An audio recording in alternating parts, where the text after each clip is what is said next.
Vous êtes chez Tartampion, salut à tous et voici aujourd'hui les règles de l'île des prédateurs. Il s'agit là d'un jeu solo dans lequel on va construire une île avec 16 prédateurs et 2 prédateurs marins qui eux seront à part, en fait c'est une sorte de jokers qui vont vous aider. Mais avant de vous expliquer la structure des règles, je vais vous présenter toutes les cartes prédateurs.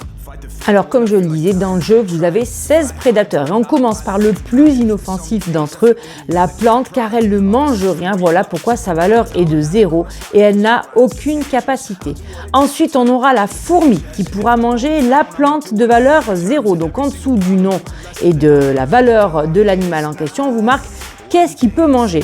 Et celle-ci, à chaque fois qu'elle mangera, eh bien, vous pourrez déplacer un animal de 1 à 3 cases. Voilà pourquoi c'est important de prendre connaissance de chacune des spécificités d'un animal, car vous appliquez sa spécificité dès qu'il mange quelqu'un. L'araignée mange 1 et 0 et vous pouvez déplacer 2 animaux de 1 case chacun. La souris, vous pourrez déplacer un animal de 1 à 2 cases. Et ça, vous êtes obligé de le faire même si ça ne vous arrange pas. Le lézard vous permettra de défausser n'importe quel animal qui n'est pas empilé. Le rat vous permettra de déplacer un animal de 2 cases.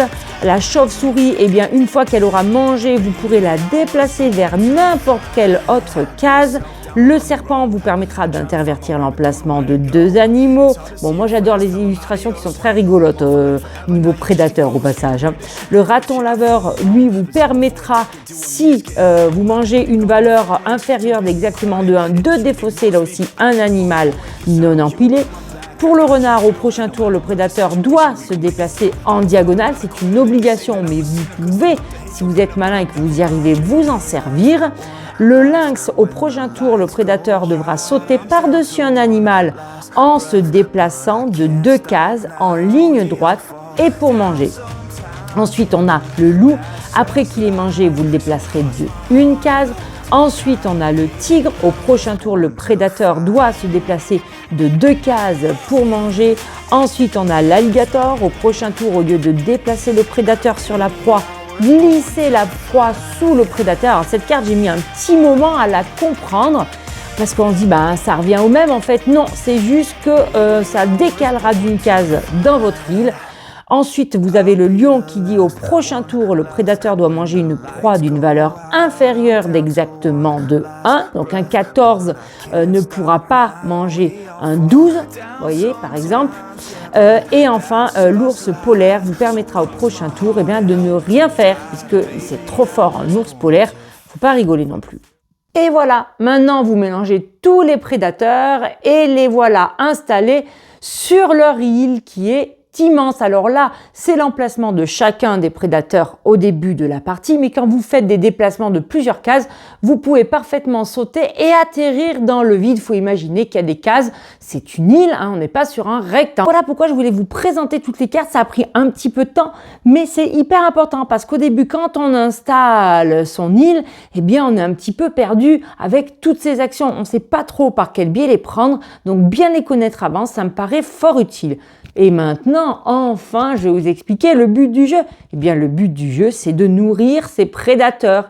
Pour gagner la partie, car c'est un jeu solo, il faudra qu'à la fin, vous en ayez moins de 3 installés encore sur l'île en les faisant se chevaucher les uns les autres. Et c'est très simple. Comment est-ce qu'un prédateur peut se nourrir? Il peut manger une carte d'une valeur inférieure qui est notée. Donc pour le tigre, le 11, le 10 et le 9.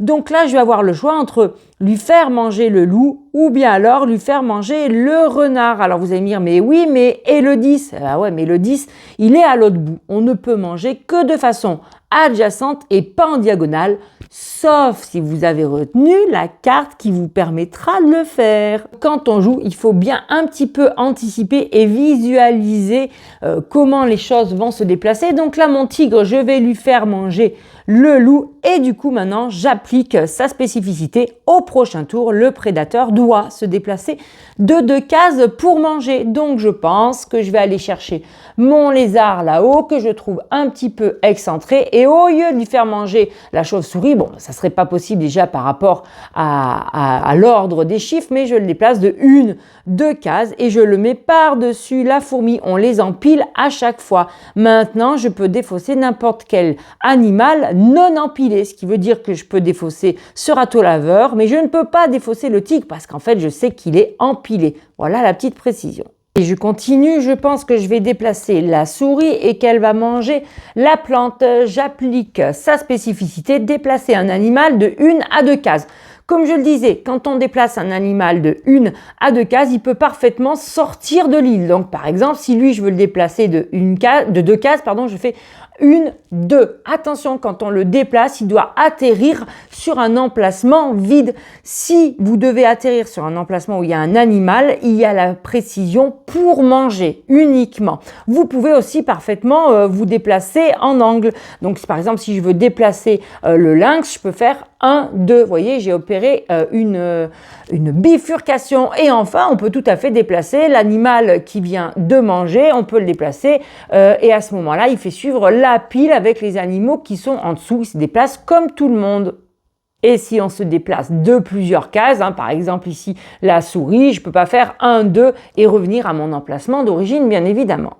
Et dans le jeu, quand on vous parle d'enlever un animal non empilé ou de déplacement, etc., ça ne concerne pas les animaux marins. En fait, la baleine et le requin sont là pour vous filer un coup de pouce si jamais le jeu coince un petit peu. Avec la baleine, vous pourrez déplacer un animal vers n'importe quelle autre case et jouer votre tour normalement. Avec le requin, vous pourrez déplacer un animal d'une case pour manger un animal adjacent de n'importe quelle valeur inférieure. Et voilà, la fin de partie est arrivée pour moi, car je ne peux plus rien faire avec les 3 animaux restants sur mon île. J'ai utilisé les 2 animaux marins. À ce moment-là, je regarde le scoring et je me rends compte qu'avec 3 animaux restants, je ne suis que stagiaire de l'île, mais techniquement, j'ai bel et bien gagné. Et bien voilà, chers amis, pour ce petit jeu qui est très sympa à faire en solo. Moi, je vous le recommande. Je vous remercie de m'avoir suivi pour les règles et je vous dis à très bientôt chez Tartampion. D'ici là, n'oubliez pas, amusez-vous bien.